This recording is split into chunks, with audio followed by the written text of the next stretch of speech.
కూటమి ప్రభుత్వంలో చంద్రబాబు నాయుడు గారు ముఖ్యమంత్రి అయిన రోజు నుంచి తిరుపతి పరువు ప్రతిష్ట ఎలా దిగజారుస్తున్నారో లడ్డూ విషయంలో చూసాం. మొన్న మనుషులు చనిపోయిన విషయం మనం చూసాం. ఈ రోజు డిప్యూటీ మేయర్ ఎన్నికల్లో ఏ విధంగా మేయర్ మీద గాని అలాగే వచ్చిన కార్పొరేటర్ల మీద అలాగే దళిత ఎంపీ మీద దాడులు చేయడం మనం కళ్ళారా చూస్తున్నాం. ఒకవైపు వైఎస్ఆర్సీపీ నాయకులు మాకు అవసరం లేదంటూనే చంద్రబాబు నాయుడు లోకేష్, మరోవైపు తమ నాయకులతో ఏ విధంగా కార్పొరేట్ల మీద బస్సు మీద అలాగే మేయర్ మీద ఎంపీ గారి మీద దాడి చేశారు, రాళ్లతో కొట్టారు, బూతులు తిట్టారు, కొంతమందిని కిడ్నాప్ చేసి తీసుకెళ్లడం మనం కళ్ళారా చూస్తున్నాం.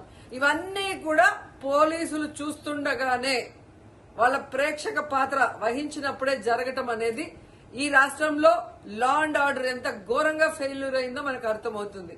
అండ్ పవన్ కళ్యాణ్ గారు మీ ఎమ్మెల్యే, జనసేన ఎమ్మెల్యే తిరుపతిలో ఎంత దిగజారిపోయి ఈ రోజు కార్పొరేటర్ని కిడ్నాప్ చేస్తున్నారో ఒకసారి గమనించండి. నిజంగా మీరు చెప్పుకున్నట్టు చంద్రబాబు నాయుడు, లోకేష్, పవన్ కళ్యాణ్ మాకు 93% సీట్స్ వచ్చినాయి మొన్న ఎమ్మెల్యే ఎంపీ ఎలక్షన్ లో అన్నారు. మీది ఈవీఎం గెలుపు అని అందరూ కూడా అనుకున్నారు.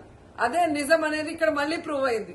ఎందుకంటే నిజంగా ప్రజల ఓట్లతో మీరు 93% సీట్లు సంపాదించుంటే ఈ రోజు ఒక డిప్యూటీ మేయర్ పోస్ట్ కి ఇంత రాద్ధాంతం చేసి ఈ విధంగా రౌడీజం, గుండాయిజం చేసి కిడ్నాప్ చేయాల్సిన అవసరం ఉందా అని నేను అడుగుతున్నా.